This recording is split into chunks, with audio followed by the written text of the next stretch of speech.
Check the description for the following discount codes. Apologies if I look a little cack-handed throughout this video, but it's not the easiest object to kind of show on camera, you know, in frame, but I'll do my best. So what we have here today is Next Level Racing's HF8 Pro. They already had an HF8 in existence before, and I reviewed that on this channel some time ago. What is it, for those of you that don't know? They call it a haptic feedback gaming pad. Here is the box, in case you were curious. Haptic feedback gaming pad. I mean, a pad, I guess, because it's kind of like a padded insert that you'll put in your seat, whether it's in your sim racing cockpit, on your desk chair like I'm sat on now, flight sim setup, down on the sofa if you're a console gamer, wherever you might want to put it, you can. We've got straps that are adjustable at the back and on the underside so that you can secure it in position. But in fairness, you can literally just throw this in your seat, from my experience at least, and it doesn't go anywhere anyway. I'll put up a little clip of it in my GT Amiga RS12 seat over there now, and you'll see where the straps fit over the back. You'll see the straps. I think I just used the ones at the front in this clip, and then you'll see where the little control unit is dangling down the side as well. So that's how it fits. It's a haptic gaming pad, as you can see. Haptic gaming. What's haptics? Haptics is a type of feedback, vibrations, that in this application for sim racing let you know what the wheels of your car, and other effects if you want, are doing based on what you're driving over. So things like road texture, lumps and bumps, cattle grids if you're in, you know, a rally game, or rumble strips around the edge of a corner on a circuit-based race. All this will come through the wheels of your car in real life, and effectively eventually through your bum and perhaps your hands if you're holding the steering wheel, which you should be when you're driving around a track, Carl. So this aims to replicate that or simulate that as best as it can using vibration motors, similar to what you would get in, say, an Xbox controller or PlayStation controller.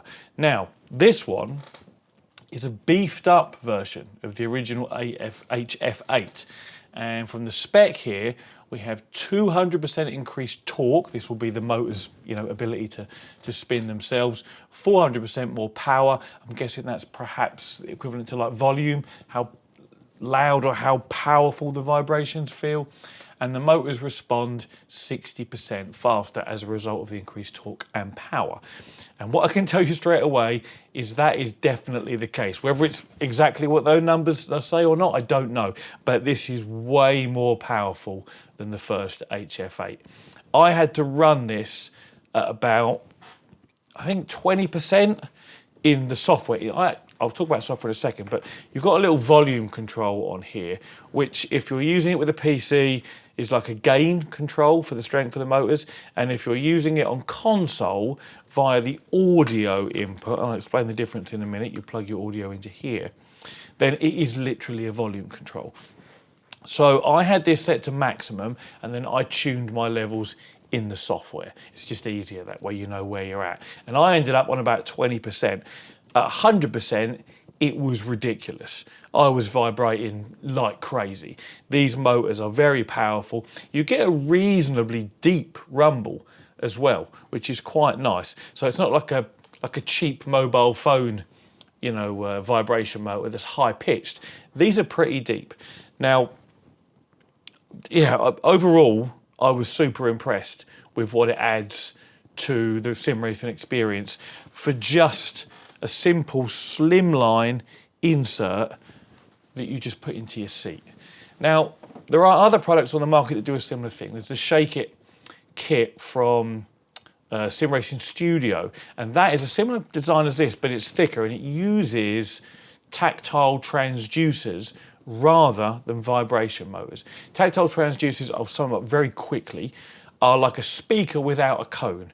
You send them an audio signal from an amplifier, so a specific frequency, 30 hertz if it's really low, 50, 80, 120 hertz you might top out at from a vibration point of view, but you can assign a frequency to each transducer in the Shake It kit.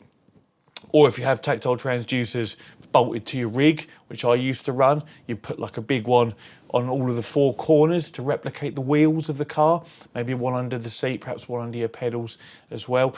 Yeah, they can be tuned specific frequencies per transducer, per telemetry effect or feedback from the sim title that you're playing. These motors don't offer the same precise tunability because they are a motor. They either spin or they don't, so to speak. So not quite as precise, but this comes in at a much lower price than any tactile setup, ignoring tactile transducer setup, ignoring DIY options. This is obviously very much plug and play. You know, this is what you get. You plug it in and you tune it and away you go. No messing about with wires, amplifier, you know, wires as in soldering wires, connecting wires, your individual transducers, your amplifiers, your external sound cards, all this sort of extra palaver. This is very much, you bought it, you plug it in, it just works. And it does.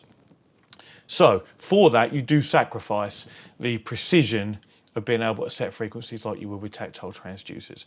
But ignoring that and just taking the experience for what it is, I didn't actually say the price, did I? £249 here in the UK, and there will be a discounted link in the description also. 250 notes delivered.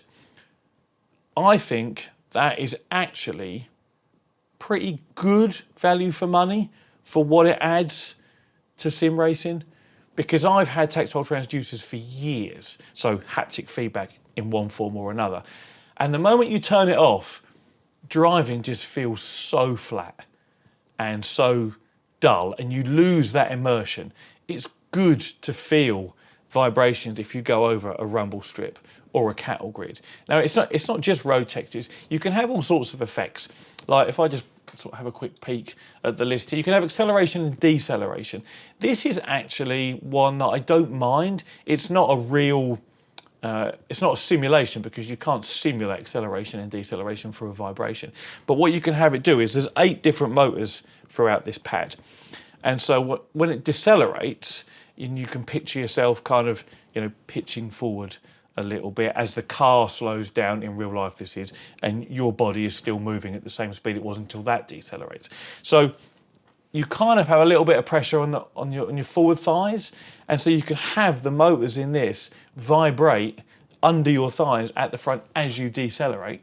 Then as you accelerate, you can have the rear ones vibrate as if, you know, as if almost the seat is being pushed into you, and you have that feeling of being compressed into the seat versus you still accelerating away from your seat, you know, until your seatbelt or your harnesses hold you back. So they're effects that aren't simulation, because that's not, you know, you don't get these vibrations in real life, but they do add to the immersion if you want them to. Again, things like cornering as well. When you corner hard right or hard left, you can have a variation in intensity of vibration on the left and right hand sides of the pad, up, top and bottom, or either or.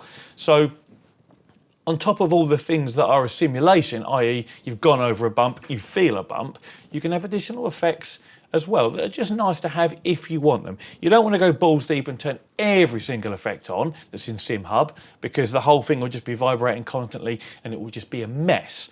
But the options are there to pick and choose the ones you want.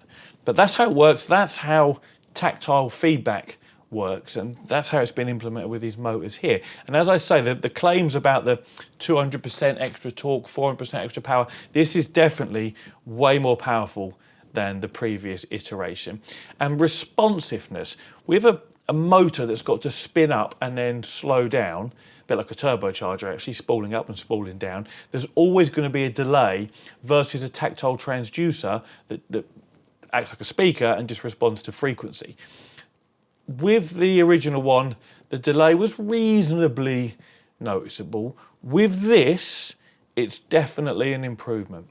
If I drive on and off the grass in Assetto Corsa or something, for example, I can detect a slight delay between when my wheels touch the grass in the game and when this starts to vibrate. It's more of a, it's not so much a delay, It's more of a soft startup, if you will, because obviously the software says you're on the grass, tells the motor to spool up, and the motor can't go from 0 to whatever RPM the motor spins at instantly. There is a small spool up time. So it's a soft kind of start as you roll onto the grass or the rumble strip or whatever it might be, rather than like with a tactile transducer that would be instant. But it is minimal, and it certainly doesn't detract from the experience of having tactile feedback, you know, underneath you versus not having it. And again, it doesn't feel like a rig with tactile transducers bolted to them, replicating the wheels, because you're sat directly on, this is called the Sim Aero mesh. Some of their seats are available in this. It's a nice breathable fabric. You can probably see the mesh in the footage there. Yeah, it's very direct. So, you know, your arms aren't vibrating, your feet, your calves aren't vibrating like it would if it was tactile transducers bolted to the rig. It is obviously going to be your points of contact, so your lower back, your upper back, front and rear of your legs. But as I say, I'm a big fan of tactile feedback. So any form of tactile feedback, as long as it isn't so horribly unresponsive that it just doesn't match up with what you're seeing, you know, on the screen in front of you, is always a big improvement. And the moment you switch it off, you're like, oh yeah, I want that back. So I think Next Level Racing have done a good job of improving the output and the responsiveness of this. I like this Sim Aero mesh because I sweat like mad when I sim race, even in the winter time. It's just the kind of person I am. As far as comfort goes, it's quite a bit firmer than what your normal seat would be. So like my RS12 over there, for example. I guess it has to be because it's got to protect the motors. You don't want to have the foam so soft that when you sit on it, you can feel the motors, you know, push it into you. So it is a firm seat, and if you like a softer seat and you put this on, you're going to notice the difference. You do notice that you're sitting on it, even though it is relatively slim. You know, that is going to rise you up and bring you forward, whatever this is, probably 2.5 inches maybe in thickness. So bear in mind you might need to adjust your pedal position if it raises you up and then brings your legs a little bit away from your pedals. But once you're racing and you get used to that tactile feedback, you forget you're sitting on this. It's not uncomfortable for long sessions, and it's just there, and the effects, the feedback are all part of the race. And it's something you won't want to get rid of. So, I mean, you can see what the seat looks like. This is the little volume control. It also turns it on and off and switches modes between USB for PC and audio for console, because console obviously doesn't have things like the Next Level Racing software or SimHub, platform manager for Next Level Racing, or SimHub. It takes the audio from whatever racing game. You can use this for all sorts of other games and experiences as well, not just sim racing.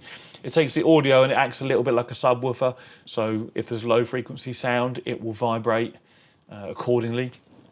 PC use is obviously the best case scenario because you can tune the effects, as I mentioned earlier, within the limitations of motors. So aside from what you see there, the only other things you get in the box are the power supply, which comes with a few different adapters depending where you are in the world. This is about 3 meters long, very, very long, and the cabling on that is long also. And then you get a very thick manual. It's not thick because there's shed loads of information, it's just in many different languages. I think there's only about 6 or 7 pages that are actually in English. Yes, that is how much is in English, just those first few pages there. So I did read it just out of curiosity. There's nothing particularly interesting or reviews in there. A lot of warnings about safety and what have you. Now, so that's all you get in the box. I downloaded and installed the Next Level Racing software, and it didn't recognise the HF8 Pro as being plugged in. It said no devices found. And I have a vague memory of this also happening with the original HF8. So I had to use SimHub. If you're a sim racer and you run any sort of paraphernalia, gadgets, add-ons, displays, you're probably familiar with SimHub. That recognised it instantly, no problems, had a profile for it. I did a little bit of tuning to how I wanted it, and away I went, no issues whatsoever. And again, I think the same thing happened with the original HF8.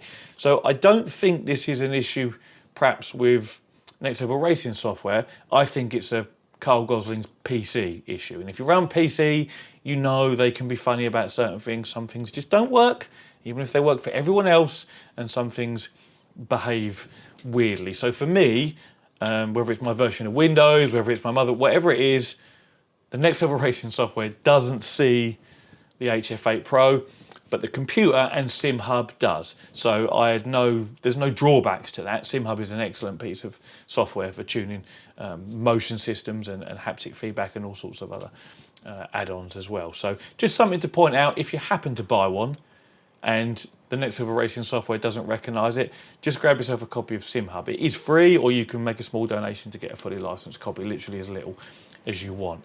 So that's really all there is to say about it. Next Level Racing have done a good job of beefing this one up versus the last one. It really does respond quicker.